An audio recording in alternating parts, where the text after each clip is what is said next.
as Alan mentioned, that our governor is about to go in and become chairman of the Democratic National Committee. He's going to take the skills he's done here in Virginia and take those to the Democratic National Committee, and I hope the skills that I learned at the Democratic National Committee, I'm going to bring them to Richmond, so we're going to hopefully pass each other as we drive down I-95 together. But it is great that Virginia has produced 2 of the last 3 Democratic National Committee chairs. But it's a testament to everybody here in this room for the work that you have done to build this party and to get out there on those messages. My message is clear, folks. As governor, I view it will be my job to protect your job. It's going to be my job to grow this economy. We need to make sure that we are the #1 renewable energy state in the country. We got to create green jobs, and that's what I want to do as your governor right here in Virginia. I believe that the government, like a business, you need a plan to succeed. So it's all nice talk, but how are we going to get this done? We got some big challenges. We got a national recession going on. We got a huge budget deficit here today in Virginia, and we got to deal with these issues. Governors Warner and Governor Kane have both cut all the fat out of the state budget. Nearly $6 billion they've had to cut. Governor Kane has had to just go through a very tough round of cuts. I'm glad he's protected the classroom. So if you've cut most of the fat out of the budget, I'm a big believer you do not raise taxes. I've never done it in my business background. You don't raise taxes in a down economy. It's one of the worst things you could do. So that, folks, leaves us one alternative here in Virginia.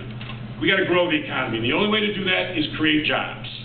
And that is the essence of my campaign. You can't keep cutting and you can't raise taxes. So we've got to get a new economic engine here in Virginia, and we've got to put a plan together. Where do we want to be 10, 20, 30 years from today on an economic strategy? We just can't think, how do we get through this current crisis?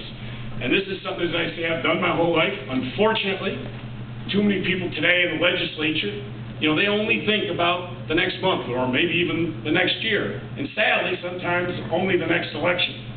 I don't believe that. I think you've got to think about a long-term plan to provide growth and opportunities, and we've got to make some very tough decisions here in Virginia.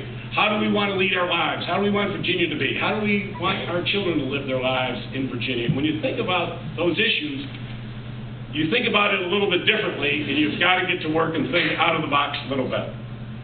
I always say that Virginia's entrepreneurial spirit is as rich as its history. From Thomas Jefferson, we had the recent tech boom from the last decade. Virginia has always been a leader in business. We've always been rated the best. We've done a great job with that. But there's things that we need to improve upon. I think one of the most important things is we have not been able or successful to bring large corporations into Virginia. Over the course of the last 10 years, what we call mega projects, the big deals. Virginia has not won one single big deal in the last, really, 10 to 20 years. They have gone to other states. They've gone Alabama, South Carolina, North Carolina, Georgia, Florida. We haven't won these deals, and we need to make sure that we win these deals going forward. The BMW deal that went to South Carolina, as you know, was a $5 billion deal. That was 5,000 jobs. The Thyssen-Krupp deal that went to Alabama, that was $4 billion deal, 4,000 jobs, average pay $56,000. We didn't even bid on those deals. We didn't bid on the Kia deal. We didn't bid on the Toyota deal. We didn't bid on the International Paper deal. Why? We don't have a streamlined process. We don't give our governor the tools to go out and be competitive to bring business in. And that's why we need to make sure we win the House of Delegates. And I know, where's Gene? I know Gene has announced for the House of Delegates. Give this man a great round of applause. Gene, you listen closely to me, because I'm going to need your help.